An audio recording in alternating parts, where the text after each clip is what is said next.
A'udzubillahi minasyaitonirrajim. Bismillahirrahmanirrahim. A'udzubillahi minasyaitonirrajim. Bismillahirrahmanirrahim. A'udzubillahi minasyaitonirrajim. Bismillahirrahmanirrahim. Assalamualaikum warahmatullahi wabarakatuh. Assalamualaikum warahmatullahi wabarakatuh. Assalamualaikum warahmatullahi wabarakatuh. Ya Muhammad.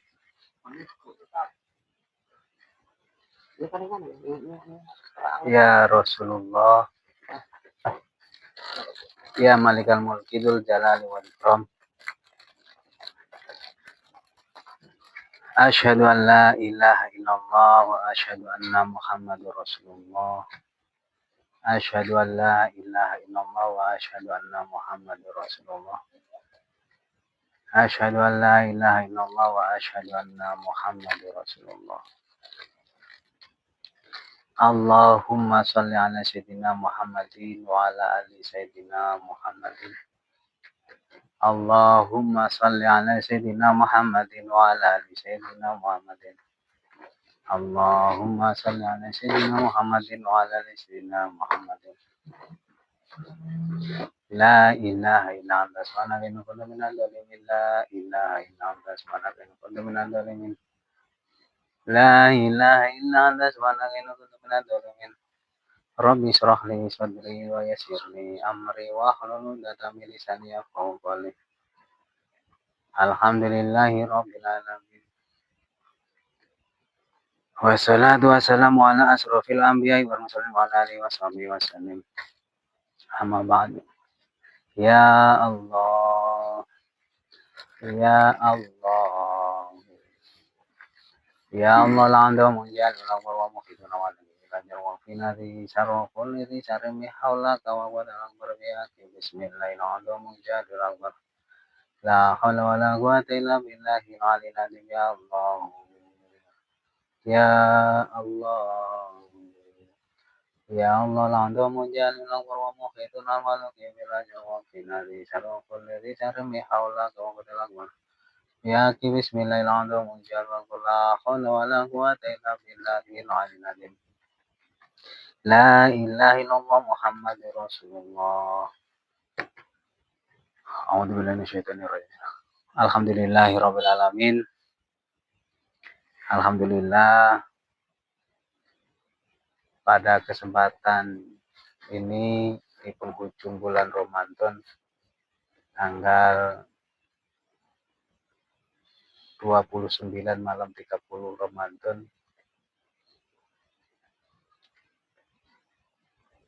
mudah-mudahan Allah senantiasa memberikan hidayah kepada kita supaya Allah membimbing kita untuk dapat berjalan di jalan yang lurus, Shiratal Mustaqim. Allah menunjukkan jalan yang lurus bagi kita, jalan yang diridhoi oleh Allah. Pada kesempatan malam ini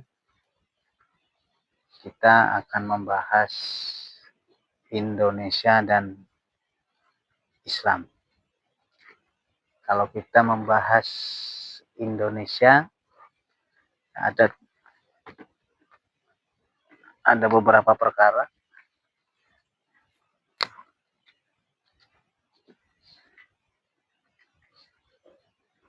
Indonesia dan Islam. Yang pertama, merdeka, tanggal merdeka 17 Agustus 1945. Yang kedua, dasar negara kita yaitu Pancasila. Yang ketiga, Bhinneka Tunggal Ika.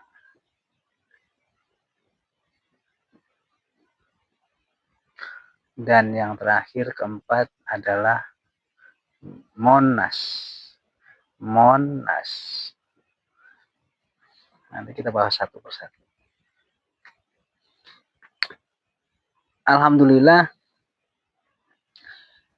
di awal kita mengkaji bagaimana kita mengenal Allah dan Rasul-Nya, terus bagaimana kita mengimani atau mengenal pondasi tauhid. Yang pertama, kita mengimani Allah, mengimani Rasulullah, dan mengetahui penghujung zaman, artinya ciri-cirinya bahwa Dajjal itu sudah ada.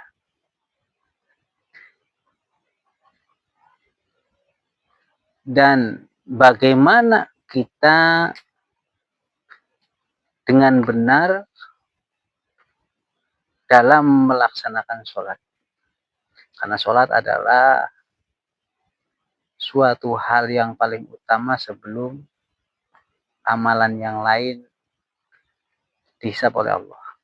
Terus apa kaitannya dengan Indonesia? Dan alhamdulillah, tidak, artinya bukan tanpa atau tanpa disengaja. Allah menyengaja bahwa Indonesia lahir atau merdeka tanggal 17. Saya perbesar, 17 bulan Agustus 1945.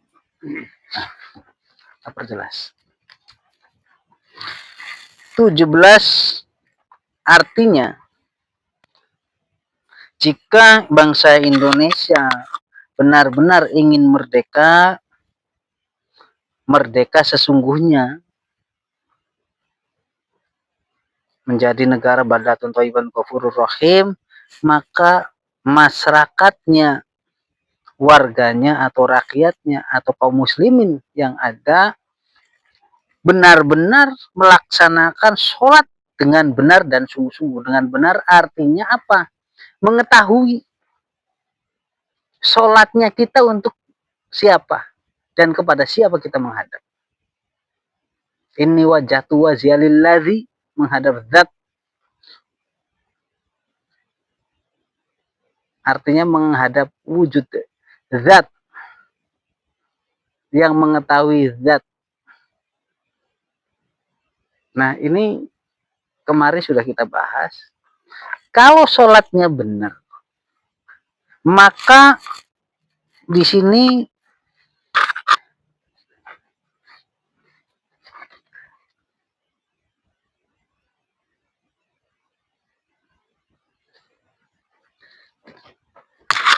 kalau sholatnya benar, maka akhlaknya, akhlak masyarakatnya juga benar. Jika sholatnya benar dan sungguh-sungguh 17 rakaatnya benar, maka akhlaknya benar. Jika akhlaknya benar, maka muncullah kestabilan. Kestabilan, artinya kestabilan ini dari kestabilan sosial, ekonomi,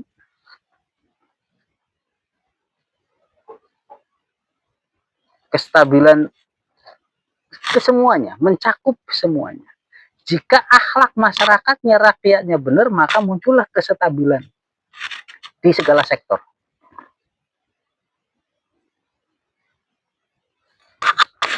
Terus 8.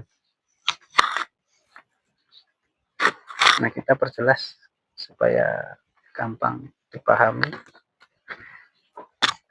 Penghapus.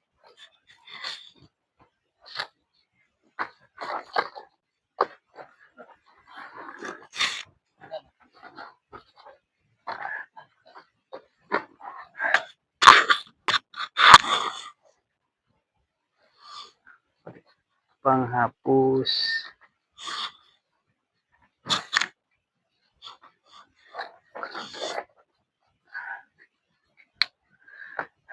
kita supaya jelas.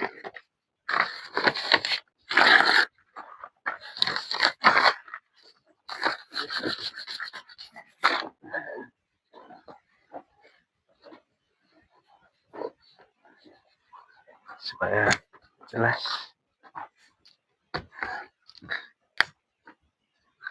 17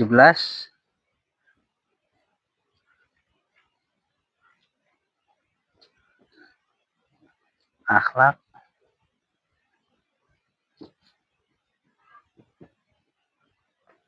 8. Kita bahas angka 8. 3 plus 5. 3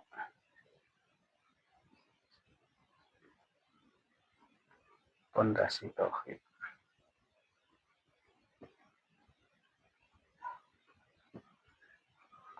5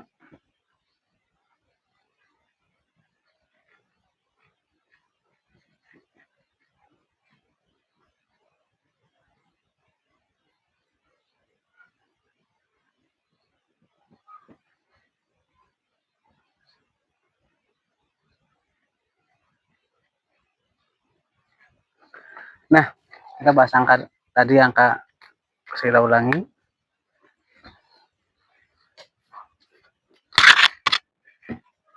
Tanggal 17 Agustus, tanggal 17 itu artinya jika sholatnya benar, maka muncullah akhlaknya juga benar. Sholat benar pasti akhlaknya benar. Kalau sudah akhlaknya benar, pasti mengakibatkan kestabilan. Saling asa, saling asuh, saling menjaga, saling mengingatkan. Adil. Jadi kestabilan ekonomi, kestabilan seluruhnya, kestabilan bangsa dan negara akan tercapai. Nah, terus angka 8, 3 dan 5. 3 memahami, mengerti, dan mengamalkan apa itu yang dinamakan pondasi tauhid. Kemarin kita bahas. Pondasi tauhid, iman, Islam, ihsan. Iman artinya mengetahui siapa yang kita sembah dan kepada siapa kita akan kembali. Dan dari mana asal muasal kita. Bukan asal muasal kita dari tanah. Memang di Al-Quran diceritakan bahwa manusia berasal dari tanah dan akan kembali kepada tanah. Itu bungkusnya. Tapi ruh, nur kita, semua ciptaan itu diciptakan dari nur. Dari suatu yang tunggal.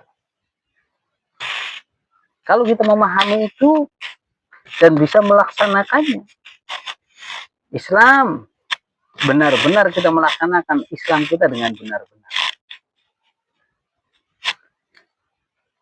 Melaksanakan semua apa yang dicontohkan oleh baginda Muhammad Rasulullah SAW, bertauhid dengan benar, dan mengetahui menjalankan 5 rukun Islam. Memahami dan menjalankan 5 rukun Islam. Nah, tadi sudah membahasnya di pertemuan sebelumnya. Dan mengetahui 5 Rasul. Terutama baginda Muhammad Rasulullah SAW. Dan 4 orang yang mendapatkan atau diturunkan nurullah, nur Muhammad. Batin kita dibimbing oleh Allah mengetahui orang yang mendapatkan titipan nurullah dan nur Muhammad sebagai penyambung dari Rasul. Kalau hati kita, batin kita dibimbing oleh Allah, dipertemukan, insya Allah Kalau kita meminta pertemuan, artinya batin kita, pikiran kita, raga kita memohon kepada Allah supaya batin kita dibimbing untuk ketemu dengan manusia pilihan Allah yang Allah titipkan Nurullah dan Nur Muhammad. Otomatis semua manusia akan ingat dan takut kepada Allah. Hanya ingat dan takut kepada Allah. Kalau kita betul-betul mengamalkannya. Terus angka 1945. Kita bahas angka 19 dulu. Angka 1. 1 dan 9. Angka 1 itu tunggal, Allah. Angka 9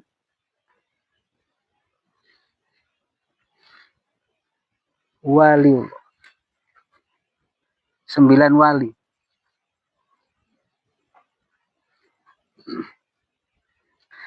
Angka 9-nya 9 wali.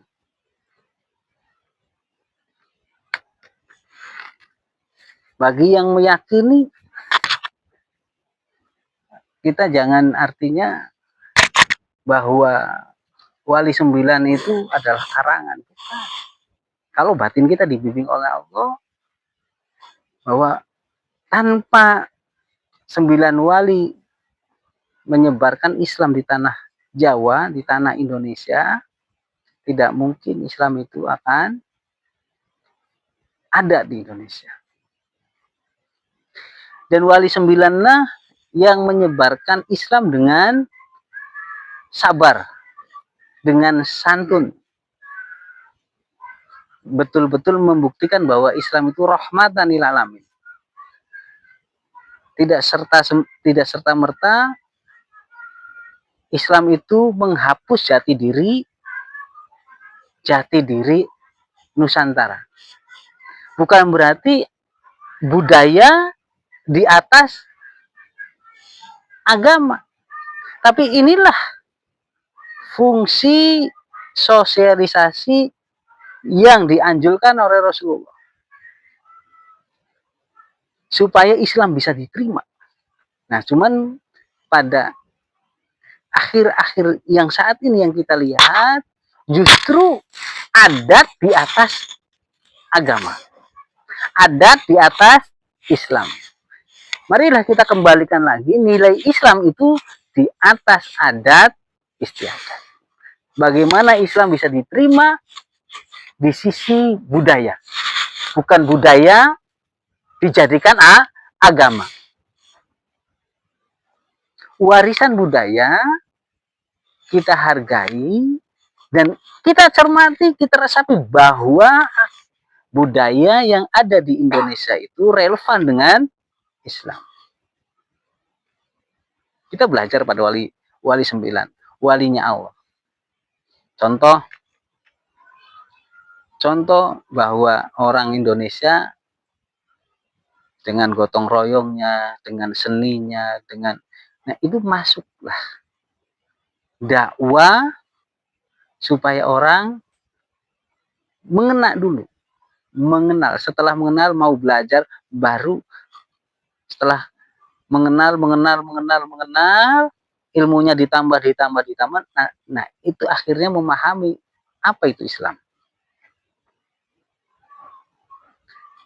Saling menghargai, saling menghormati, tidak memaksakan, dan tidak menganggap diri kita paling benar. Itulah yang diajarkan oleh Rasulullah.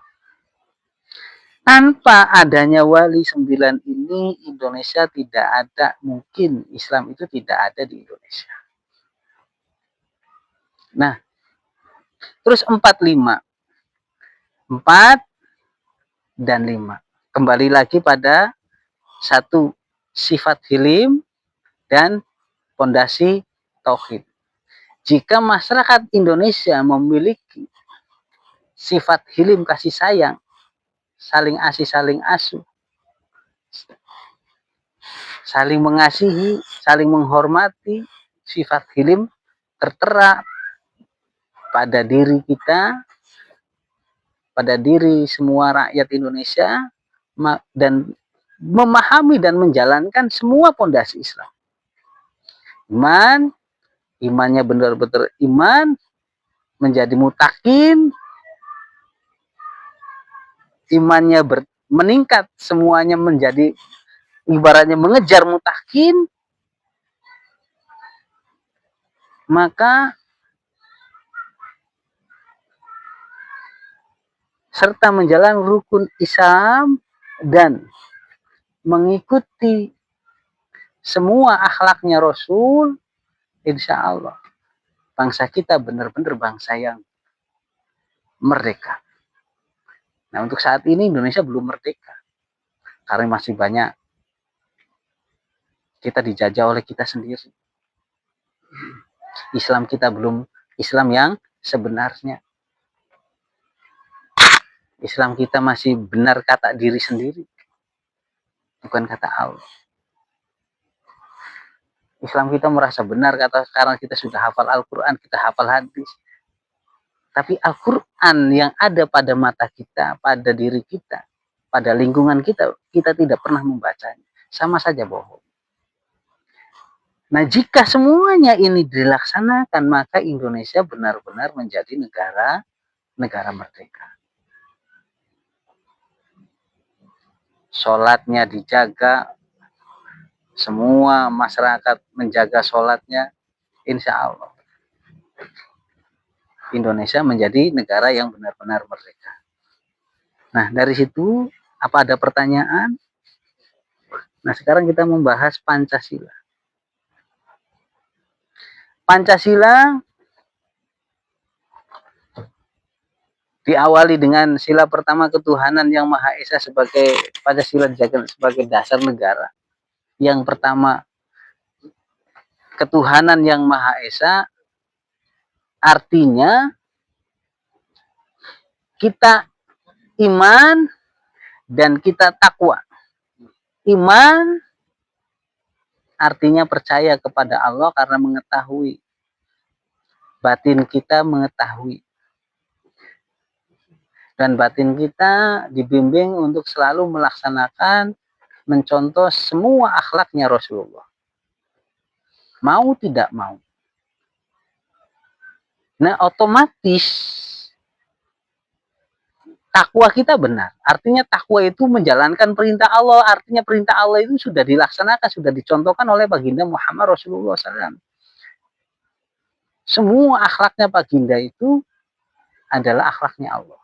Maka wajib bagi kita untuk melaksanakan apa yang dicontohkan oleh Rasulullah. Dan kalau semua rakyat Indonesia mencontohkan akhlaknya baginda Muhammad Rasulullah SAW, maka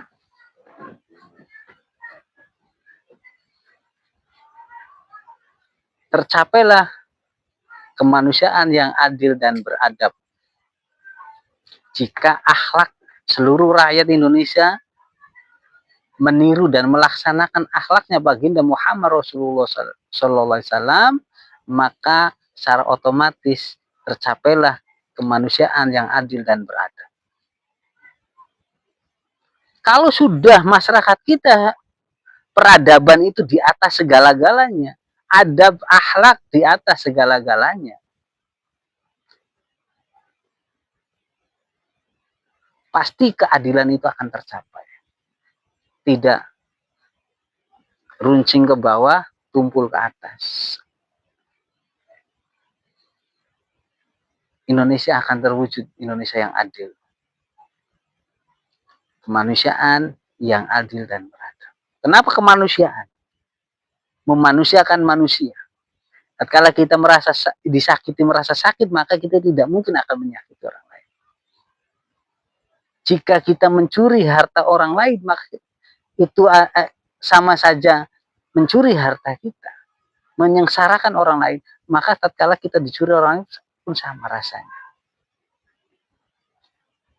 Tatkala aji rasa memanusiakan manusia betul-betul dilaksanakan seperti baginda mencontohkan kepada kita, insya Allah kemanusiaan yang adil dan beradab itu akan tercapai.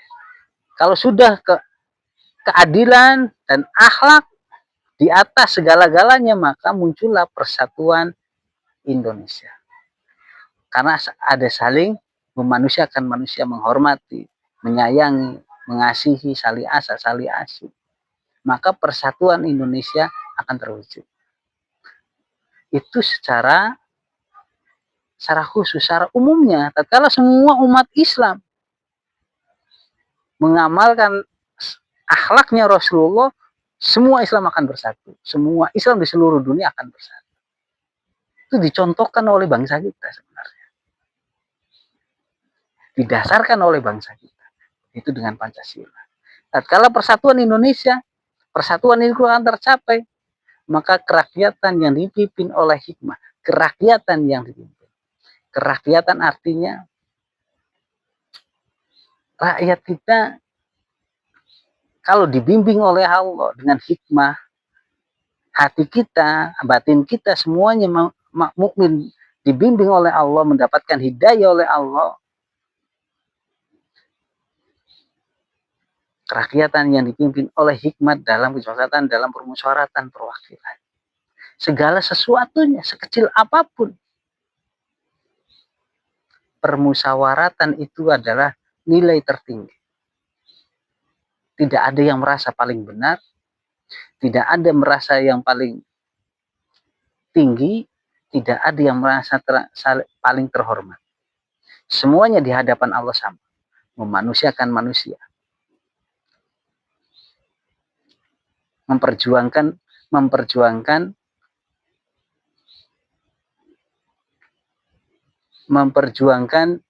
tegaknya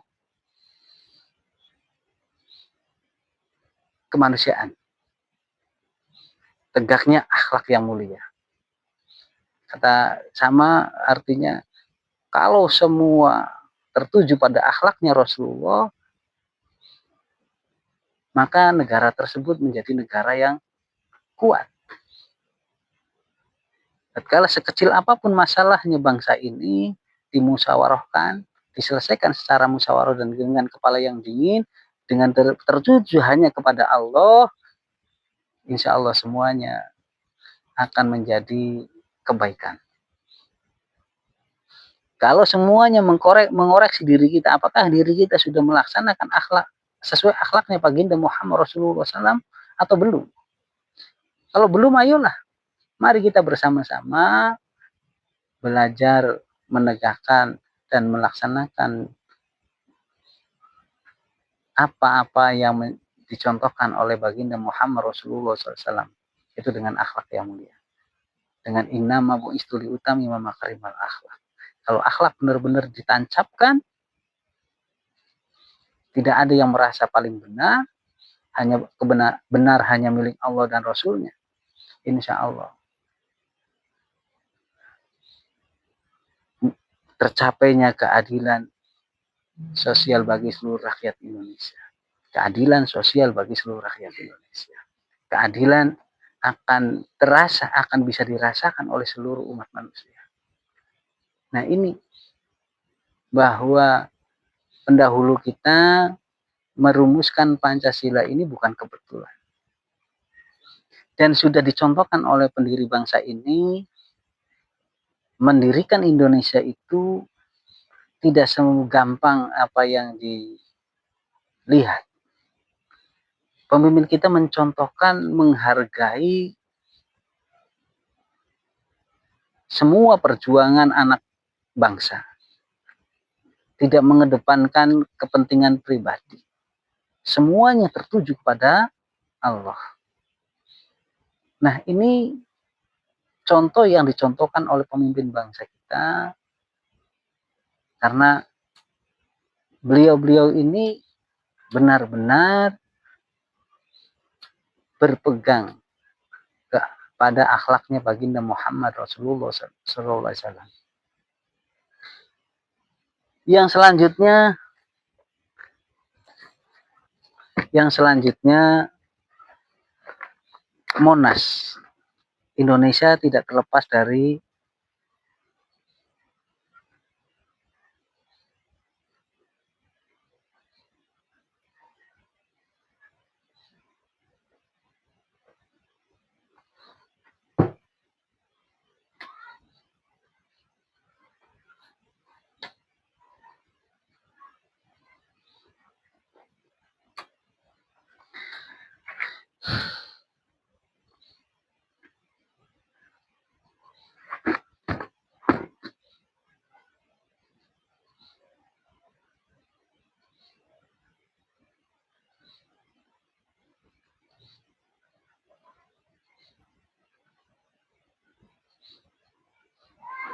Nah,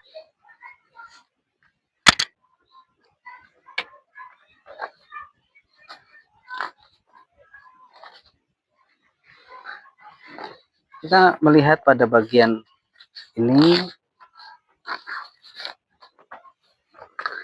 Yang terakhir kita bahas tentang Monas. Monas, monumen nasional. Itu bukan sekedar bangunan. Ini menceritakan mana siapakah manusia yang sesungguhnya, manusia sejati. Menceritakan manusia sejati. Manas. Siapakah manusia? Siapakah manusia sejati? Yaitu manusia yang memiliki pondasi sifat hilim dan melaksanakan pondasi tauhid, mengetahui dan melaksanakan apa itu pondasi tauhid, serta melaksanakan rukun iman dan mengetahui di mana Nurullah dan Nur Muhammad berada. 5 Rasul. Serta menjalankan rukun Islam dan menjalankan Pancasila. Pondasi sebagai dasar. Selanjutnya, tatkala ini semuanya dilaksanakan oleh rakyat Indonesia, yang selanjutnya yang harus dilaksanakan yaitu apa? Di sini mengingatkan dengan keras, dengan tegas. Pemimpin kita mengingatkan dan mengingatkan dengan tegas dengan surat Toha ayat 132. Yang artinya, atau ini pemimpin kita mengingatkan dengan tegas pada kita bahwa masyarakat Indonesia, rakyat Indonesia, kalau kita berpegang teguh pada ini, ayat surat Toha ayat 132, A'udzubillahi minasyaitonirrajim, bismillahirrahmanirrahim. Wa'mur halaka bisolati wastabiru alaiha la nas'aluka rizqan nahnu narzuqu wa aqibatu litaqwa. Yang artinya, perintahkanlah keluargamu melaksanakan sholat dan bersabarlah dengan sungguh-sungguh dalam mengerjakannya. Artinya, mengerjakan sholat dan bersabarlah dengan sungguh-sungguh dalam mengerjakannya. Artinya, sholatnya benar-benar sholat, bukan hanya ritual. Mengetahui makna sholat, hakikat sholat yang sebenarnya. Mengetahui makna dan hakikat sholat yang sebenarnya. Dan benar-benar batin kita menghadap kepada wajah ilahi Rabbi. Mengetahui zat nur, zat yang sesungguhnya. Tatkala kita sebagai mukmin, semua keluarga mengajak untuk mendirikan sholat, terutama keluarga kita dibimbing supaya sholatnya benar dan bersabar dengan sungguh-sungguh menjalankannya, supaya kita betul-betul bisa mencontoh akhlaknya baginda Muhammad Rasulullah SAW. Karena kalau sholatnya benar, pasti akhlaknya benar. Kalau sholatnya benar, pasti akhlaknya benar. Maka tercapailah dasar ini. Dasarnya akan benar. Pondasinya akan benar. Terus, ini sebagai cawannya emasnya, dasar emasnya ada 11 meter, 5 dan 6.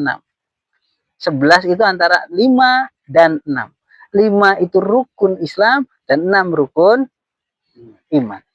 Kalau benar-benar tahu mengetahui rukun iman dan melaksanakan apa yang dikatakan oleh rukun iman, iman kepada Allah juga bukan cuma iman kepada Allah terus kitanya nggak takut kepada Allah, berarti nggak iman sama Allah karena nggak mengetahui. Karena Allah di dalam Al-Quran berkata bahwa aku lebih dekat daripada urat nadimu, artinya Allah sudah nempel di diri kita.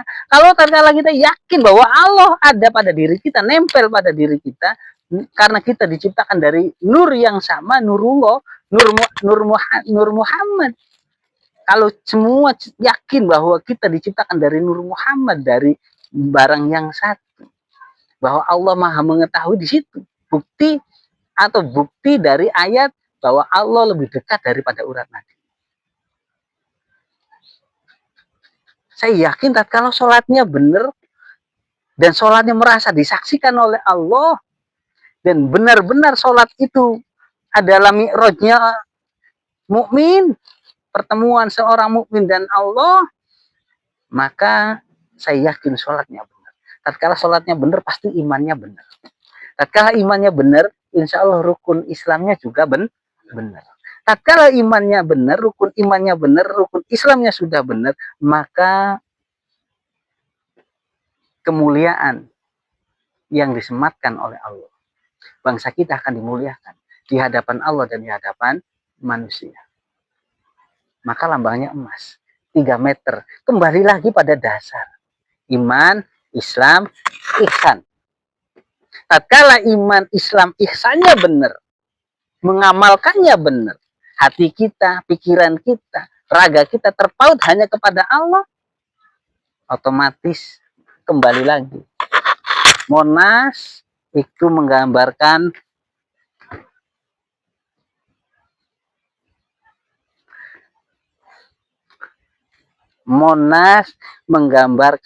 akhlak. Kembali lagi, tetap kembalinya adalah akhlak. Monas menggambarkan akhlak. Nah, jadi sebenarnya Indonesia, pemimpin kita itu sudah menggambarkan semua. Di dalam Monas ada semua pulau yang masuk ke dalam wilayah Indonesia, digambarkan semuanya itu emas. Artinya apa? Tatkala ini benar, manusianya pasti benar, akhlaknya pasti benar. Menjadi negara yang mulia di hadapan Allah dan di hadapan manusia. Itu mudah, bukan hanya sebagai suatu keinginan. Ayo marilah kita, jangan kita hanya menuntut kepada pemimpin kita, tapi marilah kita berbenah diri, minimal keluarga kita, semuanya. Tatkala kita berbenah diri, memperbaiki diri dan mendekatkan diri kepada Allah, maka tercapailah negara badatun thayyiban ghafurur rahim. Nah, mungkin dari saya itu saja. Mohon maaf atas apabila ada kesalahan, baik kesalahan ucapan, karena kesalahan hanya datangnya dari kebodohan saya dan kekurangan saya, dan kebenaran hanya milik Allah dan Rasulnya. Wabillahi taufiq wal hidayah. Wassalamualaikum warahmatullahi wabarakatuh.